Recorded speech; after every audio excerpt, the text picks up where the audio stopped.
Hi, welcome back to my channel for another bullet journal video. I can't believe it's February. It's actually in the middle of February. I was a little late setting up this month's bullet journal spread for February, and I kept it pretty simple this month with a magnolia bullet journal theme. I really love how the cover turned out, and I'm excited to show you how I set it up.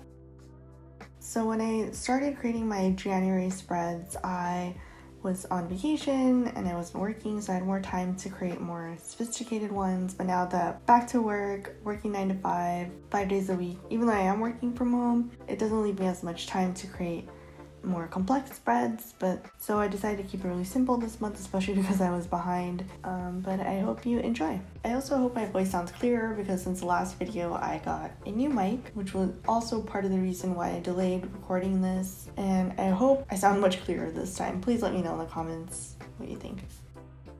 So for the cover page, I kept it really simple, and I added a simple black border using my Sakura Micron pen. I think this is 0.4 or 0.45 millimeters. I'll have everything linked in my description box below for all the supplies that I've used in this video. And I also put a calendar on the right side because I feel like for me it's easier to help visualize what's happening in the month, even if it's not as busy. And I used my trusty Tombow markers, and you can see which colors I used in the description box below, but I have a light pink, a dark pink, and then a light gray as the accent color. And I'm going to blend together the dark and the light pink. So this magnolias theme was actually inspired by all the magnolias that I've seen when I visited Washington D.C.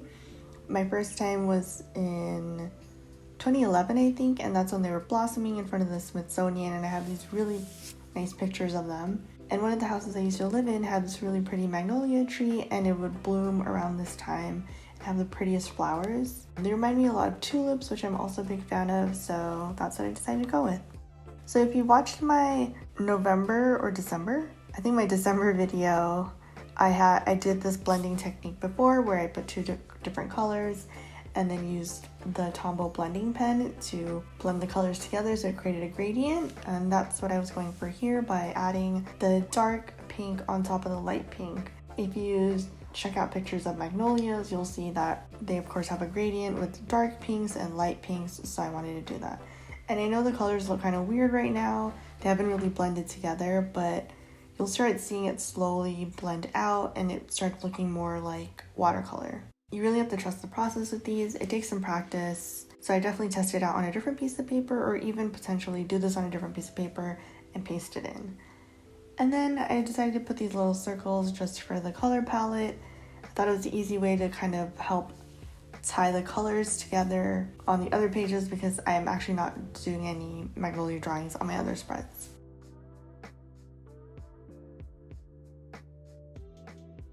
And then for the title, I decided to take this gray silver acrylograph pen and just write out February in my not amazing cursive. It actually dried out. It took me a while to get it working again, and this is why you see me ruining, kind of stabbing the nib onto my paper, which is probably bad because I could have ruined it, but eventually it started working.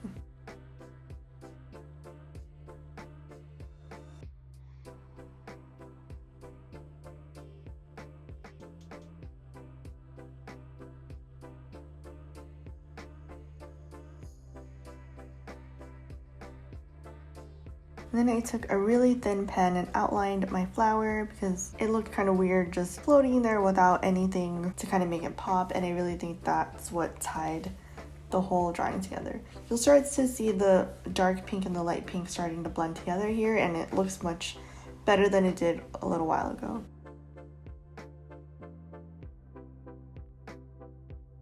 I also took this light brown and green and just colored in the stems and the leaves. Very simple, but I really love how it turned out.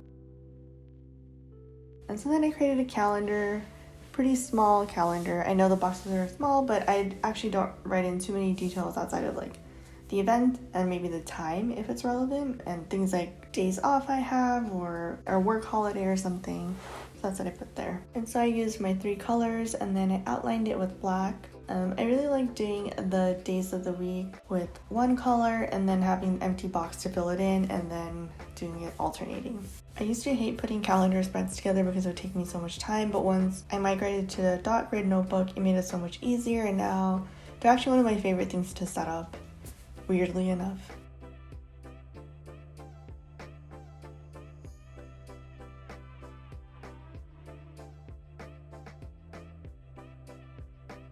And that's it for my cover and my calendar spread.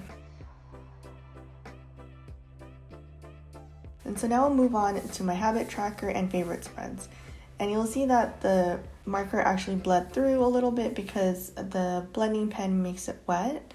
And I just put so much on that it did bleed through, even though these pages are thicker. So I'd definitely be aware of that and maybe do your drawing on a different piece of paper and paste it in if you're really concerned about bleeding. And then I took my markers and just created little super quick headers in alternating colors. I'm going to have 6 different habits this month, and instead of drawing boxes or a little calendar for each of them, I decided to do circles.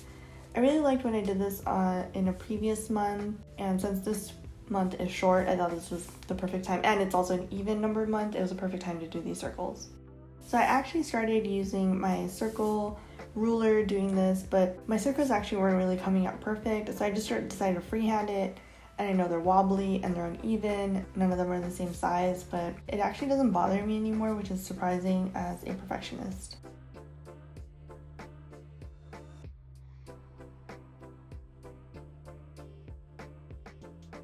And I brought in the acrylograph for the headers, and I'm just gonna write it in my whatever cursive. I don't write in cursive anymore. My handwriting is actually kind of a blend of print and cursive, just like when I'm writing things quickly. And then I moved on to my favorite spread, and I decided to draw circles instead of the boxes that I've been doing for the past year. I'm going to try to make every favorite spread slightly different this month, just to change it up. I'm actually not too sure how I feel about this page. It kind of looks random, but I like that I tried something else. So I made small circles and light circles, and I colored the really small ones in so it brings in the color palette for this theme. And then the larger circles is where I'll fill in something that's a favorite or a memory from this month or highlight, and I'll just write it in. I'm probably not going to draw these like I tried to do last year. I just find it time consuming, and then it prevents me from actually filling out the pages, so I'm probably just going to write it in. And I also drew fewer circles than the amount of squares that I usually do because I find that I don't have a ton to fill in just because I am not going out, I'm not doing too much activities outside of like work, so there's not a lot going on, and so I didn't want to have too many empty spaces.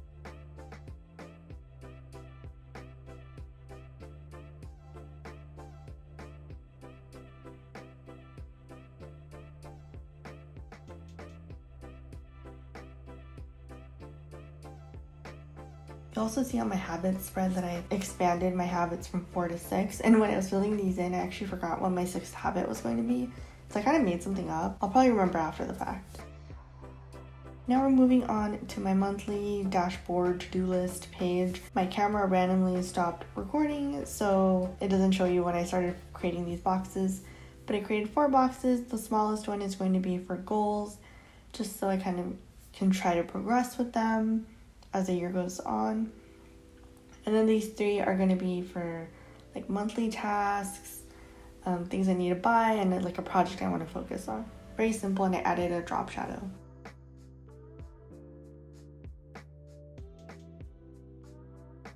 Moving on, this is a spread that's just for this month, and I didn't really know what to title it, but I've been trying 3 different single pour work coffees. So you just get this little packet, and then you place it on top of your mug or your cup, and then put in water like you're doing like pour over coffee, but it's super compact and just like a single serving. I want to try a couple of these for my food blog. That's actually what my main blog is about, and my channel actually, but I've been focusing on these bullet journaling videos. So I decided to put in my kind of rubric here so I can keep track of like my impressions, and then when I go in and finally do the full blog post and video, I'll have my notes to reference. A lot of times I end up writing notes in my phone, I start losing them, and I don't know what's happening.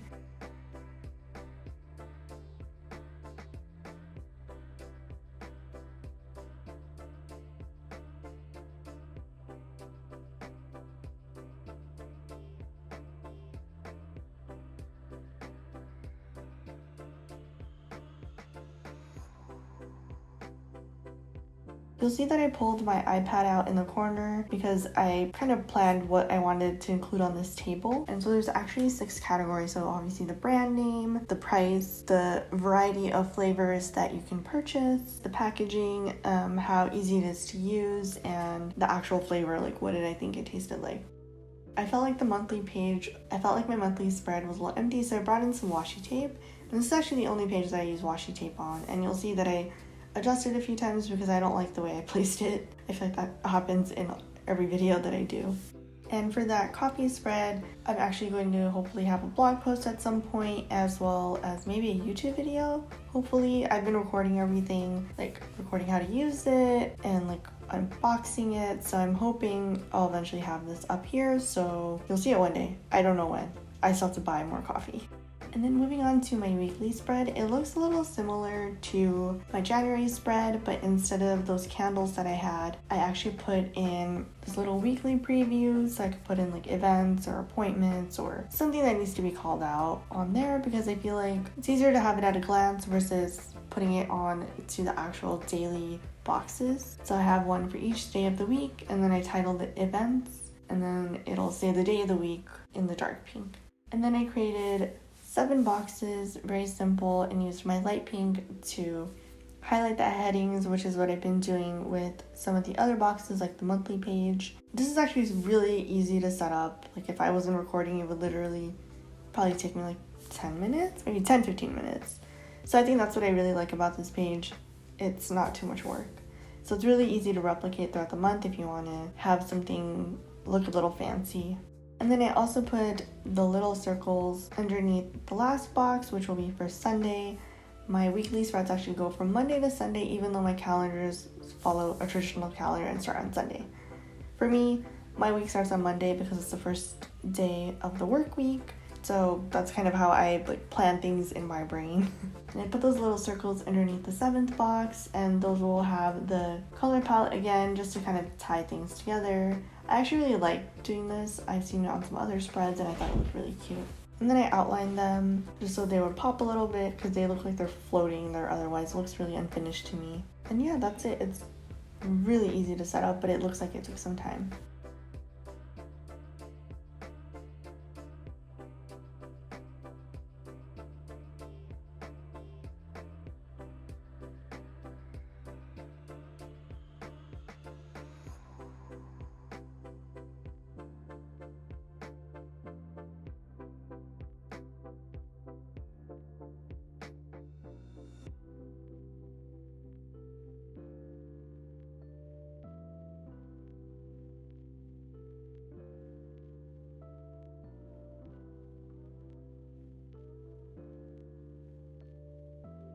And then I just added in the days of the week, and then I wrote in the Monday, Tuesday, and all that. For some reason, I decided to write it in lowercase. I don't really like how it looked. My handwriting looks messier here somehow, so I don't know. I probably won't do that again. And then because I had that empty section, I made it into a notes area so I can scribble down random things I wanted to put in there.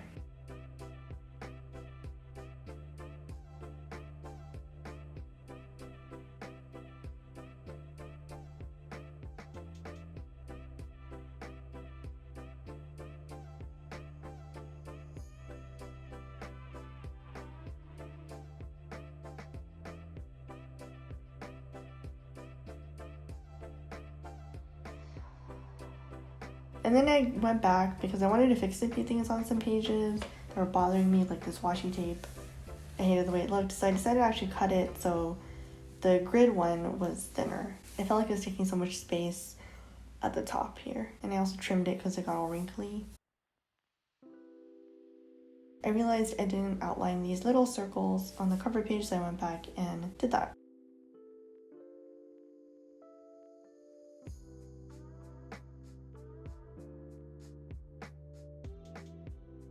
I realized also some of my circles were really crooked, so I was trying to fix it. And off camera, I actually took a white gel pen and tried to clean up some of it so it didn't look so uneven.